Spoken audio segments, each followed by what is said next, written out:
Good evening, everybody. Welcome to another HM1 in 2021. This is Ryan.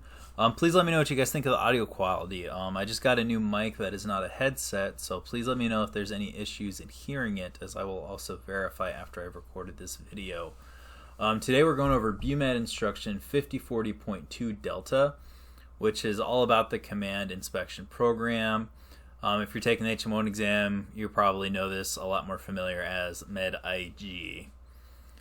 Let's see, so what do we got here? Purpose: to take care of the command inspection program.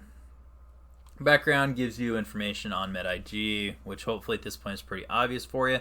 If you don't know what MEDIG is, you will within your first 3 to 4 years at a hospital. They happen very often. Let's see, background. A big thing that I noticed in a lot of this, so MEDIG pretty much only talks to 2 people. One, Chief of BUMED, which is the Surgeon General. Also, Echelon 3 commanders. If you haven't read the organizational, what do you call it? The command organizational structure instruction. I don't remember the name of that one. It's not on this bib. But it's basically the one that talks about like what Echelon 3 means. That is your region. So NAVMED East, NAVMED West, NAVMED LogCom, something like that. The third one is the one that has the training. So I just think they report to your region, and then they report to BUMED, and that's really about it. Objectives is to evaluate command effectiveness, so they do what you would imagine MEDIG would do. They inspect programs and they see how they're doing. Let's see, and again it just kind of emphasizes what MEDIG does. One thing that I started doing last year is actually participated in my command's MEDIG preparatory committee, where we pretty much inspect like a lot of command programs.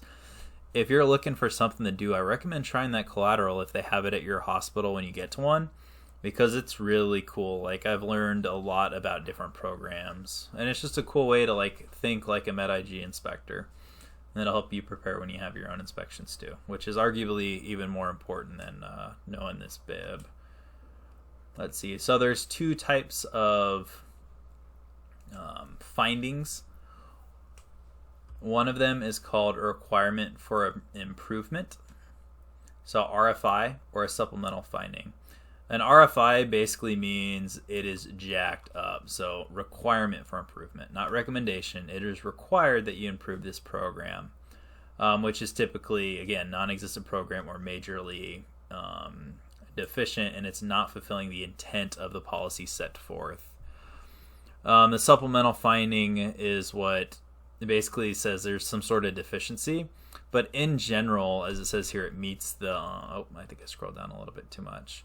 It says it meets the intent of the policy, so even if the instruction's not followed to the letter, it's close enough, it's not causing issues, but still something you need to fix. Both RFIs and supplemental findings require the command to respond officially with an implementation status report. So ISR, again, implementation status report is ISR. And that's basically how your command officially writes up, hey, this is how we're going to fix it. And there's a special form for that, OPNAV form 5040/2, implementation status report. With a lot of the forms I'm finding in the instruction, if you remember the instruction number, 5040.2, there you go, 5040/2, implementation status report. So just remember, your slash is your form, your period is your instruction. And then that is due to MEDIG from the last day, 90 days from the last inspection. So think quarterly. So 30, 60, 90. 90 days after the instruction is when that follow-up ISR needs to happen. And then it's the MEDIG that determines if the finding can be closed or remain open. So basically, if there's something jacked up, your command is going to send the ISR towards MEDIG. And then MEDIG is either going to say, yeah, cool, or try again in 90 days. So it says here that follow-up ISRs are due every 90 days until the MEDIG says, no, it's good to go. It does say all ISRs must be closed within 1 year. Let's see. So just think every 90 days, and then no max of 1 year. Easy to remember. 90, 90, 1 year. Command inspection and civilian accreditation survey. It basically says that MEDIG typically travels with a civilian accreditation survey, which A lot of us know them as the Joint Commission. Please don't refer to them as JCAHO. That has been like an outdated term from them since like the 90s. The official term for them is TJC, the Joint Commission. I think JCAHO is kind of just an archaic way that people pick up some of the senior people talk about it, but honestly the correct way to refer to them is Joint Commission. I was really surprised when I found out that they haven't been officially called JCAHO since like the 90s, so it's really be a little extra professional and just remember what they're actually called. Report distribution. So 90 days and 90 days is when the command sends it back to MEDIG. MEDIG also forwards it to the admiral or whoever the region is, which typically is an admiral. They're going to electronically forward the final inspection report to the command, and then a copy of that goes to the Echelon 3 commander, and that all of the findings get shared with Chief BUMED and other BUMED leadership as appropriate. So I just recognize 30 days, MEDIG is going to send that over to the Echelon 3 commander, and that also gets shared with any other BUMED leadership possible. Talks more about why MEDIG is important. I do think this line here is probably the key of this section right here. MEDIG reports are internal memos and are considered privileged, which makes sense because it's like an opportunity for growth. We're not trying to get anyone screwed over because of it. Let's see. Say information that is not releasable outside Navy medicine except for specific approval of MEDIG. All requests need to be referred to MEDIG. So it's MEDIG themselves that clear what can be public. So the command doesn't really share those. So MEDIG every 1 to 4 years. Give a copy of that inspection report to the Echelon 3 commander. Brief the inspection reports to BUMED and Echelon 3 commanders. So MEDIG does what you'd imagine it would. The key thing there is 1 to 4 years, and they report up to Chief of BUMED and Echelon 3. Echelon 3 commander ensures subordinate commands maintain readiness through program requirements. So again, Echelon 3 is the admiral. Echelon 4, yeah, not 2 because 2 is above them. Echelon 4 is typically any major hospital you can think of, or any hospital-sized command at that level. So that if you think about like the focused assist visits, I think that's what we've called them here in Oki. Like when the region comes out, it's the focused assist visit. See, and they just provide oversight, and they provide MEDIG a copy of the executive summary of all assist visits.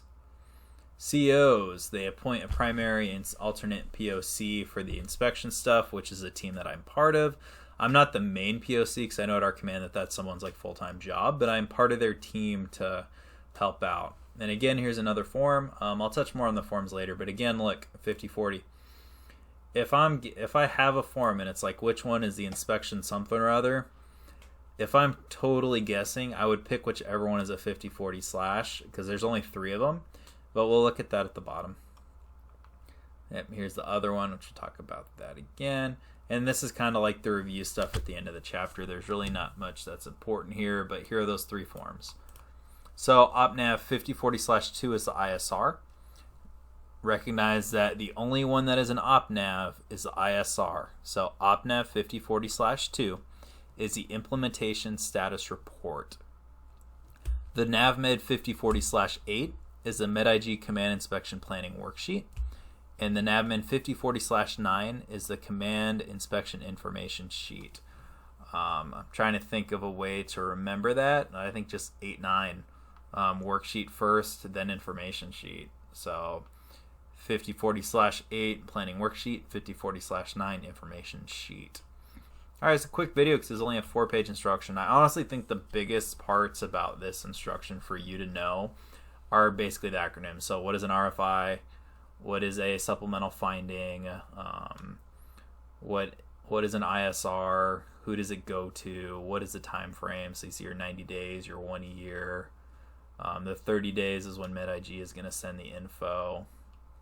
The information is considered privileged.